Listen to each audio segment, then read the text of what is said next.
Tingnan nyo ang tahong ni Carla. Ang tahong ni Carla. Bango-bango.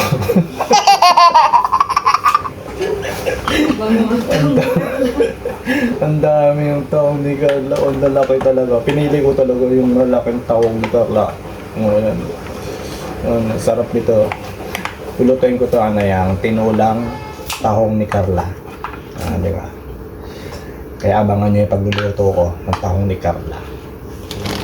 Laki-laki ko. Bumubuka-buka na ang tahong ni Carla.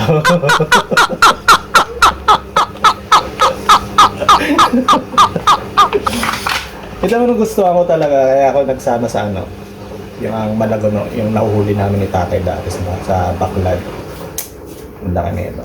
Tapos yung importante na nakita ko yung inulit ko lang inulit ko lang para tumaas yung views. Ay, tatlo akong lapu-lapu. Ang laki nito.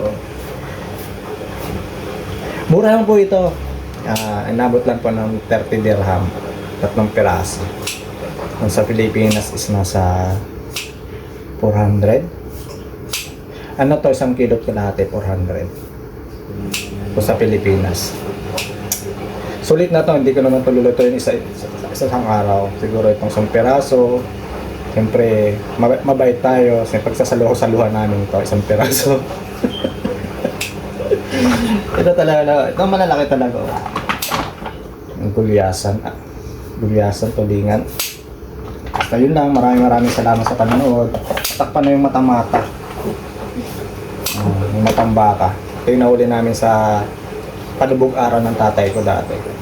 Matang baka. Kaya yung mga binili ko, yung mga kilala ko. Siyempre, hindi mawawala yung tahong ni Carla. Talagang inuulit-ulit ko.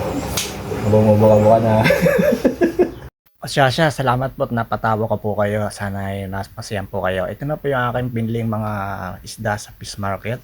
Ito po yung mata-mata, na tinatawag na matang baka. Ito po yung nahuli namin ng nanay at tatay ko. Pag wala po kasi ang nanay ko, tatay ko ang kasama ko. Tapos pag si tatay naman ang nawala, si nanay po yung kasama ko. Tapos itong sibungin po ito ito po ay lapu-lapo na nahuhuli po ito ng tatay ko pag nalaot siya.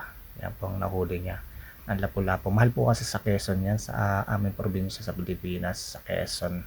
Yan po, nagbili po ako ng 3 pirasong lapu-lapo. Nakakita rin ako ng tulingan o gulyasan sa atin sa Pilipinas ng tawagin. Dito naman kasi yan, yan tuna. Tuna po yan. Siyempre hindi po nawawala yung akin pinunta talaga sa Dubai sa fish market, ang malaguno. Kasi ang dalang-dalang po dito niyan ang malaguno na ganyan sa Dubai. Kaya sabi ko pasama ako sa fish market para makabili ako ng malaguno. Ito rin po yung nahuhuli ng tatay ko sa sa Baclad namin dati noon, may Baclad pa kami noon. Talagang gandang tingnan niya sa ilalim ng dagat. At nakakita po ako ng medyo malalaki talaga na tahong na kaya bumili na rin po ako ng tahong kasi masarap po kasi yung tahong at masustansya din sa katawan niyan, yung tahong na yan. Kaya sabi ko bibili ako ng tahong para sabaw-sabaw kasi madalang din po kasi dito ako magtahong. Napakadalang ko po kasi dito makatikim ng tahong kaya nung nakita ko yung tahong at medyo malaki talaga yung piraso niya, malaki na siya eh. Tsaka mura lang po yung pagkakabili ko nito, 10 dirham lang. Kaya maraming salamat po sa inyong lahat sa pagtangkilik ng akin long form video yon at sa mga suporta. Sana po ay magustuhan nyo po ang akin long form video. Bye bye po sa inyo and God bless to all.